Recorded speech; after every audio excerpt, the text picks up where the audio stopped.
Welcome back to my YouTube channel बच्चों। Good morning.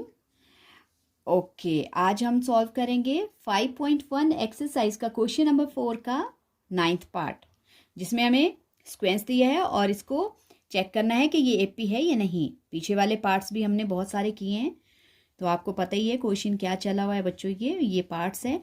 सो इसमें देखो, ए फर्स्ट टर्म क्या है हमारे पास 1, इसको हम A1 A2 A3 A4 ये 4 टर्म दिए है हमारे पास। चेक करना है ये एपी है या नहीं। और डी कॉमन डिफरेंस निकालने के लिए A2 माइनस A1, सो 3 माइनस 1। ओके, फर्स्ट डी आ गया बच्चों हमारे पास 2। Second A3 minus A2, 9 minus 3, ये आ गया बच्चों 6। और अगला डी 27, मतलब A4 माइनस A3, 27 माइनस 9, ये आ गया 18। तो देखो कॉमन डिफरेंस बच्चों इक्वल नहीं है। तो अगर किसी एपी का कॉमन डिफरेंस इक्वल नहीं होता है तो वो एक परफेक्ट एपी नहीं होता है। तो हम लिख लेंगे no these are not in form of an AP. और क्वेश्चन ये पार्ट फिनिश हो गया। उसी तरह बच्चों अब आता है इसका नेक्स्ट पार्ट 10th पार्ट में हमें दिया है A, 2A, 3A and 4A। Okay, तो इसमें भी हमें चेक करना है कॉमन डिफरेंस। तो D निकालने के लिए ये A1 A2 A3 A4, A2 minus A1 पहला D आ जाएगा, 2A माइनस A, 2A में से 1A माइनस हो गया तो A बच गया हमारे पास, एक A बच गया। और वैसे ही फिर A3 माइनस A2, अगला D चेक करेंगे 3A माइनस 2A, और 3A में से 2A माइनस हो गया बच्चों, तो हमारे पास एक ही बच गया। ओके, फिर next A4 minus A3, then A4A minus 3A, और यहाँ पे आ गया हमारे पास A। तो इसका मतलब कॉमन डिफरेंस सेम है। अगर कॉमन डिफरेंस सेम है तो यस दीज आर, लिख सकते हो दीज आर एन एपी, या इन फॉर्म ऑफ लिख लो बच्चों, इन फॉर्म ऑफ एन एपी। और अगर एपी है तो हमें नेक्स्ट 3 टर्म्स निकालनी है, फिर A5 A6 और A7। सो बच्चों A5 निकालने के लिए फिर क्या करेंगे, जो A4 है उसमें एक A प्लस हो जाएगा। तो A4 क्या है 4A, और प्लस कॉमन डिफरेंस आया है A, तो 4A में 1A प्लस किया 5A। फिर वैसे ही 5A में फिर कॉमन डिफरेंस प्लस कर लिया, कॉमन डिफरेंस A है 6A। फिर वैसे ही 6A जो 6 टर्म है उसमें कॉमन डिफरेंस प्लस कर लिया, 6A प्लस A, और ये 7। ये आ गई हमारी next 3 terms. Okay, next part है बच्चों इसका 11th पार्ट है A स्क्वायर A3 A3 जिसको बोलते हैं A4। ओके, इसमें भी अब हमें कॉमन डिफरेंस चेक करना है। सो D निकालने के लिए पहले A2 माइनस A1, A2 क्या है बच्चों हमारे पास A स्क्वायर माइनस A। अब बच्चों स्क्वायर में से A इस तरह से हम माइनस नहीं कर पाते, हम इनमें कॉमन करेंगे। इन दोनों में A कॉमन है इसलिए A कॉमन कर लिया, A स्क्वायर में से A बाहर ले लिया, A अंदर बच गया ब्रैकेट में, और ये पूरा A बाहर ले लिया, यहाँ रह गया 1। तो पहला कॉमन डिफरेंस आ गया बच्चों हमारे पास A और ब्रैकेट में A माइनस 1। और दूसरा कॉमन डिफरेंस चेक करेंगे A3 माइनस A2, और उसमें भी वैसे ही है A रेज पावर 3 और माइनस A रेज पावर 2। इनमें भी बच्चों A स्क्वायर कॉमन हो जाएगा, क्योंकि यहाँ 3 है यहाँ 2 है, तो 2 दोनों में है। तो A square common, A cube में से A स्क्वायर बाहर ले लिया, A बच गया, और ये पूरा ले लिया A1। और वैसे ही तीसरा है बच्चों A4 माइनस A3। अगला D निकालने के लिए अब A3 हमारे पास क्या दिया है, A4 हमारे पास A raise power 4 minus A raise power 3। तो इन दोनों में बच्चों क्या कॉमन है, A3 कॉमन होगा और A माइनस 1। तो तीनों ही एपीज हमारे पास D हमारे पास जो है इक्वल नहीं है। तो दैट मीन्स कि जो गिवन सीरीज है वो एक परफेक्ट एपी नहीं है, तो हम इसका लिखेंगे no, these are not in form of an AP. इसके बाद आता है बच्चों 12th पार्ट। 12th पार्ट में देखते हैं क्या है। 12th पार्ट में दिया है हमें √2, √8, √18 एंड √32। ओके, ये हमारे पास 4 टर्म्स दी हैं। ये है A1, A2, A3, A4। Okay, तो हमें D चेक करना है। तो D के लिए पहले A2 माइनस A1। ओके बच्चों, तो A2 है हमारे पास √8 माइनस √2। तो इसके लिए हमें क्या करना पड़ेगा बच्चों, पहले 8 के प्राइम फैक्टर करने पड़ेंगे। सो 8 के प्राइम फैक्टर करके क्या आ गया हमारे पास, 2 2 4, 2 के पेयर आ गए। तो जो पेयर होता है वो रूट के बाहर आता है, और विदाउट पेयर जो है वो है 2, वो आ गया रूट में। तो इसका 8 का प्राइम फैक्टर हो गया 2 √2 माइनस √2। ओके, तो यहाँ √2 के बाहर 2 है बच्चों, और यहाँ पे 1 है, मतलब ये खाली है, ये 1 है, -1। तो 2 में से 1 माइनस हो जाएगा, 2 में से 1 माइनस हो जाएगा तो हमारे पास सिर्फ 1 रहेगा, और √2 जो है वो कॉमन हो जाएगा। याद रखो, जब भी हमारे पास लाइक रूट्स होते हैं तो उनके बाहर की जो वैल्यूज होती हैं वो माइनस हो जाती हैं और रूट्स कॉमन हो जाते हैं। तो इस तरह से हमारे पास 1 लिखने की जरूरत नहीं है, √2 खाली आप लिख सकते हो। तो पहला डी आ गया √2। ओके, पहला डी क्या आ गया बच्चों, √2, क्योंकि रूट की बाहर वाली वैल्यू को माइनस करके, क्योंकि एक में 2 है एक में 1 है, माइनस करके √2 आ गया। ओके, अब निकालेंगे हम अगला डी। अगला डी चेक करते हैं।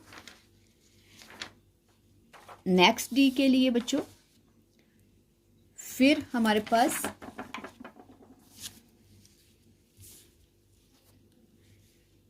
अगला डी चेक करने के लिए अब A3 माइनस A2। ओके, तो A3 बच्चों क्या है हमारे पास, A3 हमारे पास है √18 और माइनस √8। ओके, तो √18 के भी हमें प्राइम फैक्टर करने पड़ेंगे।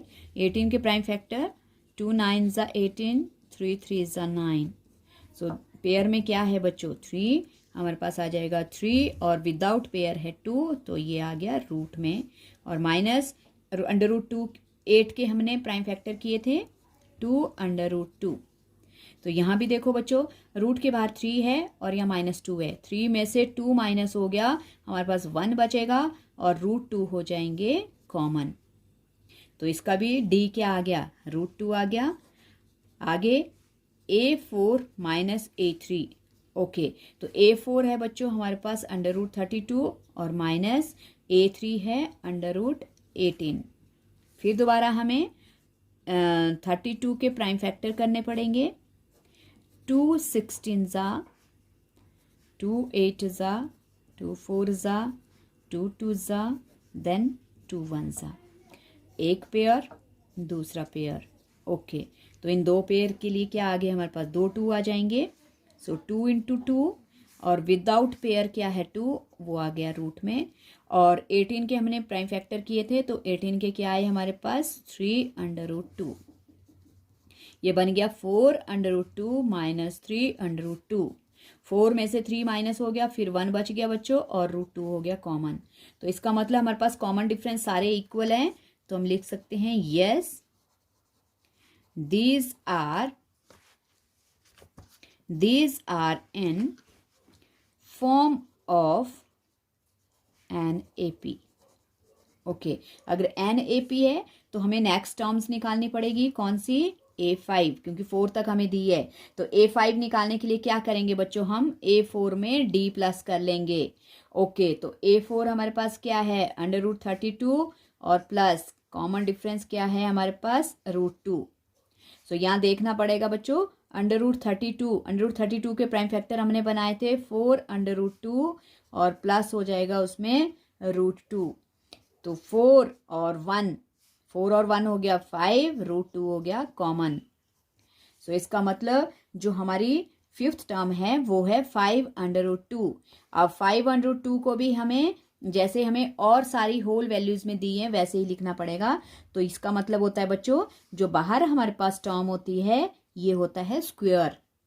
तो स्क्वायर मतलब 5 का स्क्वायर हो जाएगा 25। सो ये बन गया 25 और इनटू क्या बन जाएगा, ये जो 2 है ये हो जाएगा मल्टीप्लाई। तो मतलब हमारे पास आ गया √50। तो हम इसको √50 लिखेंगे। 25 इंटू 2 50, 50 √2। जब हम 50 के प्राइम फैक्टर करेंगे तो हमारे पास क्या आएगा, 5 जो है 2।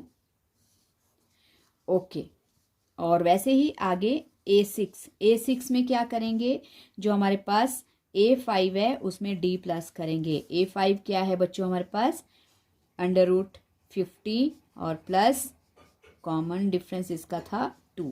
तो 50 को हम कैसे लिखते हैं, 5√2 प्लस 2, ये बन गया 6√2। और 6 का स्क्वायर क्या होता है 36, 36 इंटू 2 क्या बन जाएगा बच्चों 72, √72। और वैसे ही A7 में क्या करेंगे, A6 में D प्लस करेंगे। A6 आ गया √72 और प्लस √2। ओके, और 72 का फैक्टर था हमारे पास जो हमने प्राइम करके बनी है वैल्यू 6√2। 6√2 में 2 प्लस कर दिया, √2 प्लस कर दिया तो बन गया 6 और 1 7√2। फिर दोबारा से बाहर वाली वैल्यू का स्क्वायर, 7 7 ज़ा 49, 49 2 ज़ा 98 हो गया बच्चों। तो ये आ गया √98। सो ये आ गई हमारे पास therefore the next 3 terms of AP are कौन कौन सी हैं, √50, ओके, और √72 एंड √98। ओके, अब है नेक्स्ट, आगे है हमारे पास नेक्स्ट पार्ट है हमारे पास। ओके, अभी हमने सॉल्व किया 12th पार्ट, अब है 13th पार्ट में बच्चों हमारे पास AP में दिया है √3, √6, √9 और √12। ओके, A1 है, A2 है, A3 है और A4 है। सो D चेक करते हैं, A2 माइनस A1, √6 माइनस √3। इनका कुछ भी फैक्टर नहीं होता है बच्चों, इनको ब्रेक नहीं कर सकते। अगर √3 को 6 को करते हैं तो √3 इंटू 2 आ जाएगा और यहाँ पे √3 है, तो इसका मतलब है इनको हम एज इट इज़ रहने देंगे। सो ये आ गया पहला D। और दूसरे D के लिए A3 minus A2, √9 minus √6। √9 square root of 9, अगर 9 का स्क्वायर रूट करते तो हमारे पास 3 आता है और यहाँ पे √√ है, √6 है।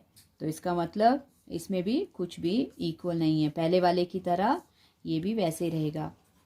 और फिर next D A4 minus A3, √12 minus √9।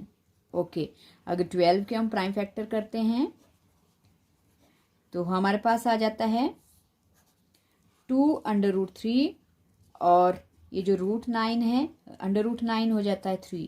तो इसमें भी कुछ भी कॉमन नहीं है, तो कॉमन डिफरेंस बच्चों हमारे पास इक्वल नहीं आ रहे हैं, तो हम लिख लेंगे no, these are not an form of an AP।